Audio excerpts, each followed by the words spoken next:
Justice delivery system, जजेस and lawyer. अक्सर कई बार ड्यूरिंग ट्रायल, ड्यूरिंग आर्ग्यूमेंट एक पॉइंट पे डिस्कशन होते हुए मैंने देखा है कि आप यानी लॉयर एक पर्टिकुलर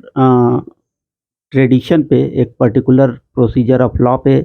कोई काम करने की बात करता है और जजेज उस समय सजेस्ट करते हैं किसी और पर्टिकुलर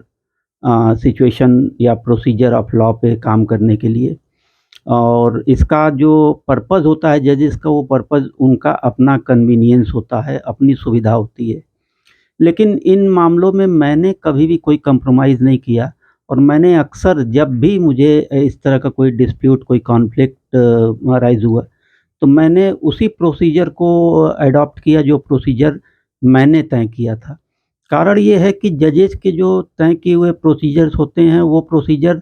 उनकी केवल सहूलियत के लिए होते हैं, लेकिन उसका अल्टीमेटली लॉस जो सफ़र करता है वो क्लाइंट लिटिगेंट करता है।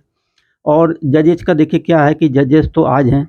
आज एक जज हैं, कल उनका ट्रांसफ़र हो जाएगा, दूसरे जज आ जाएँगे। उस पॉइंट पे वो जो उनका सजेस्ट किया हुआ है, वो उस समय तो बड़ा बढ़िया था, हो सकता है आपके फ़ायदे के लिए हो, लेकिन बाद में वो आपके एडवर्स चला जाता है। आप ये आर्ग्यूमेंट भी नहीं दे सकते हैं कि ओरली जज साहब ने ऐसा कहा था और ऐसा हमने कर दिया। तो निश्चित रूप से जब इस तरीके का कोई कॉन्फ्लिक्ट, कोई सिचुएशन हो, तो आप उसी प्रोसीजर पे चलिए जो प्रोसीजर लॉ के हिसाब से आपने देखा है और जो ठीक है।